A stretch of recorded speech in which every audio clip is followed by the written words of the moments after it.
Nova York, 14 de novembro de 1957. Imagine a cena. Uma floresta úmida e fria no interior do estado, longe dos arranha-céus de Manhattan e das luzes de neon de Las Vegas. É uma paisagem bucólica, silenciosa, exceto pelo som de pássaros e o vento nas árvores despidas pelo outono. De repente, o silêncio é quebrado não por tiros, mas por respirações ofegantes, galhos quebrando e o som grotesco de sapatos de couro italiano de $500 afundando na lama espessa. Correndo por entre os arbustos, rasgando ternos de seda feitos sob medida e perdendo chapéus de feltro, estão os homens mais poderosos e perigosos da América. Vito Genovese, Carlo Gambino, Joe Bonanno, lendas vivas do crime, homens que mandavam matar com um estalar de dedos, agora corriam como coelhos assustados fugindo de uma matilha de cães. O que deveria ser a coroação de Vito Genovese como o chefe dos chefes, a maior reunião da história da máfia, transformou-se na maior humilhação pública que a Cosa Nostra já sofreu. Eles achavam que estavam seguros na fortaleza rural de Apalatim. Eles achavam que a polícia local era cega. Mas eles esqueceram que, do outro lado do oceano, em um exílio amargo em Nápoles, Charles Lucky Luciano estava observando. E Lucky tinha uma regra. Ninguém toma o trono sem a sua permissão. Genovese tentou dar um golpe de estado, mas Luciano respondeu com a arma mais letal de todas: a informação. Um simples telefonema anônimo transformou um churrasco de gangsters em um circo nacional e provou que, mesmo a milhares de quilômetros de distância, as cordas do submundo ainda eram puxadas pelo velho mestre. Para entender o desastre de Apalachim, precisamos dissecar a ambição desmedida de Vito Genovese. Em 1957, o submundo estava em chamas. Genovese, um homem cuja brutalidade só era igualada pela sua fome de poder, decidiu que estava cansado de esperar. Ele queria a coroa. Ele queria ser o capo de tutti capi, o chefe de todos os chefes. Em uma sequência de movimentos sangrentos, ele orquestrou a tentativa de assassinato de Frank Costello, que sobreviveu, mas se aposentou apavorado, e o assassinato brutal de Albert Anastasia na cadeira de um barbeiro. Com os rivais fora do caminho, Genovese se sentia o rei. Mas na máfia, você não se autoproclama rei. Você precisa ser reconhecido. Ele precisava reunir a Comissão Nacional e todos os chefes de família do país para que beijassem seu anel e legitimassem seu poder. Genovese convocou a reunião para a propriedade de Joseph Barbara, um chefe local na pacata vila de Apalachim, perto da fronteira com a Pensilvânia. O local foi escolhido por ser isolado, discreto e longe dos olhos curiosos do FBI e da polícia de Nova York. Pelo menos, essa era a teoria. Mais de 100 chefões, de Los Angeles a Nova Orleans, de Chicago a Boston, confirmaram presença. Era o quem é quem do crime organizado. Eles vinham para comer bifes, beber vinho caro e principalmente consagrar a nova era de Vito Genovese. No entanto, em Nápoles, a notícia da reunião chegou aos ouvidos de Lucky Luciano e seu eterno parceiro, Meyer Lansky. Luciano estava furioso. Genovese não apenas estava quebrando as regras de sucessão pacífica que Luciano havia estabelecido nos anos 30, como também estava colocando toda a organização em risco com sua violência espalhafatosa. Genovese era um cowboy, um homem que acreditava que o medo era a única moeda. Luciano sabia que o verdadeiro poder era o silêncio e o lucro. Se Genovese consolidasse o poder em Apalachim, ele se tornaria um ditador incontrolável, e a estrutura corporativa da máfia ruiria. Luciano e Lansky conversaram. Assassinar Genovese em Apalachim era impossível. Causaria uma guerra civil que destruiria o sindicato. Eles precisavam de algo mais sutil, mais devastador. Eles precisavam destruir a reputação de Genovese. Eles precisavam fazê-lo parecer um tolo incompetente diante de todos os seus pares. A estratégia escolhida foi a reversão russa. Em vez de proteger a reunião, eles a exporiam. A lenda do submundo, corroborada por sussurros de décadas, diz que a dica veio de cima. Meyer Lansky, usando canais indiretos para não deixar rastros, fez a informação chegar a um sargento da Polícia Estadual de Nova York, chamado Edgar Croswell. Croswell já era um policial desconfiado. Ele sabia que Joseph Barbara era um mafioso, mas nunca teve provas para invadir sua propriedade. De repente, ele recebe a informação de que algo grande, algo histórico, estava para acontecer no dia 14 de novembro. Ele não precisava saber os nomes. Ele só precisava saber a hora. Na manhã do dia 14, a pacata Apalachim viu um desfile de carros que valiam mais do que todas as casas da vila juntas.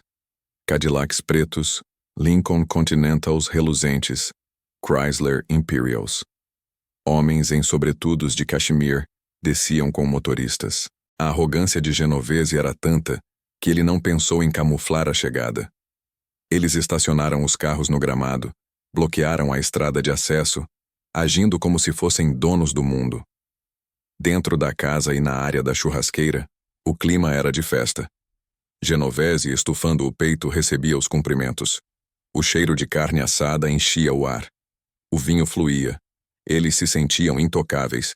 Então, por volta do meio-dia, o caos se instalou. Alguém gritou: "A polícia!" Não era uma batida do FBI. Não era o exército. Eram o sargento Croswell e alguns patrulheiros estaduais que haviam montado um bloqueio na única estrada de saída e começado a anotar as placas.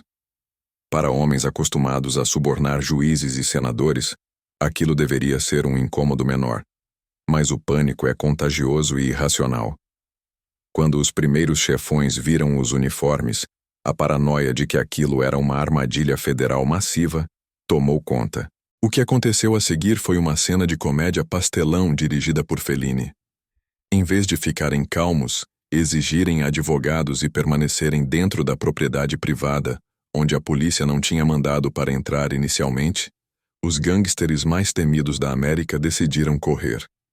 Homens de 50 e 60 anos, fora de forma, acostumados a sentar em poltronas de couro, saltaram pelas janelas e correram para a floresta que cercava a casa. Imagine Carlo Gambino, o futuro padrinho, tropeçando em raízes de árvores.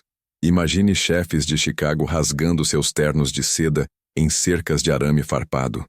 Eles corriam pela lama, suando, ofegantes, jogando fora maços de dinheiro e armas, tentando se esconder atrás de troncos finos.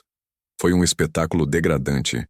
A polícia, que inicialmente estava apenas fazendo uma verificação de trânsito, de repente se viu caçando mafiosos no bosque como se fosse temporada de caça ao pato. Eles capturaram dezenas deles. Homens sujos de lama, humilhados, sendo algemados e levados para a pequena delegacia local. Vito Genovese, o anfitrião, o homem que queria ser rei, foi encontrado tentando escapar de carro, mas foi forçado a parar no bloqueio.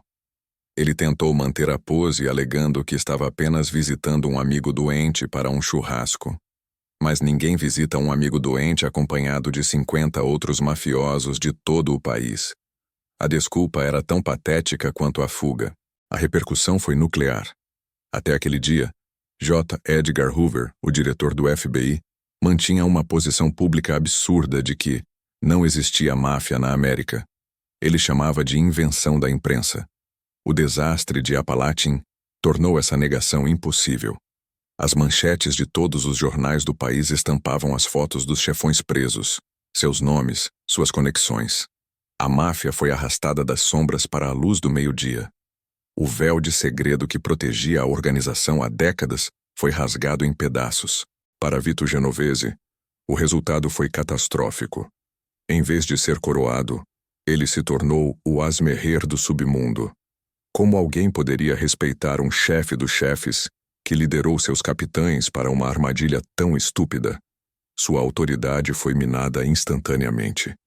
Os outros chefes, especialmente Carlo Gambino, que era secretamente aliado de Luciano e Lansky, começaram a conspirar. Eles viram a fraqueza de Genovese. Ele não era um estrategista, era um alvo.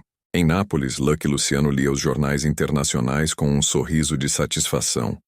O plano funcionou melhor do que ele poderia imaginar. Ele não precisou gastar uma única bala. Ele usou a vaidade de Genovese contra ele mesmo. Ao expor a reunião, Luciano conseguiu 2 objetivos.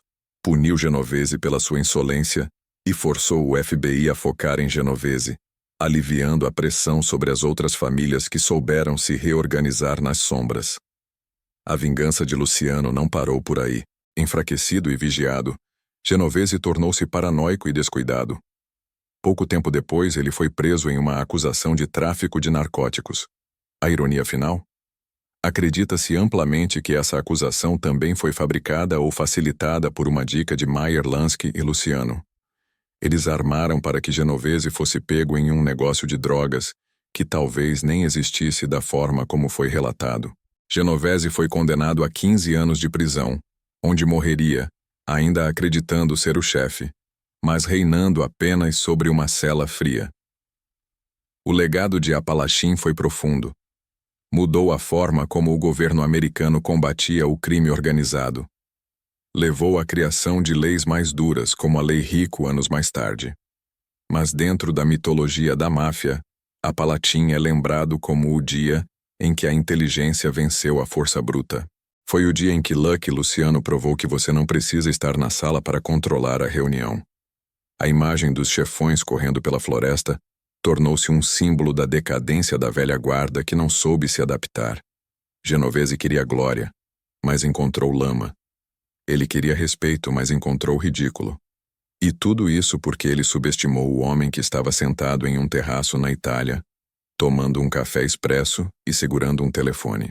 A lição que ficou gravada no DNA da Cosa Nostra depois daquele dia frio de novembro foi clara. O verdadeiro poder não faz barulho, não faz churrascos gigantescos e não estaciona Cadillacs no gramado. O verdadeiro poder é invisível, e quem tenta aparecer demais acaba correndo no meio do mato enquanto o verdadeiro rei assiste de longe e ri.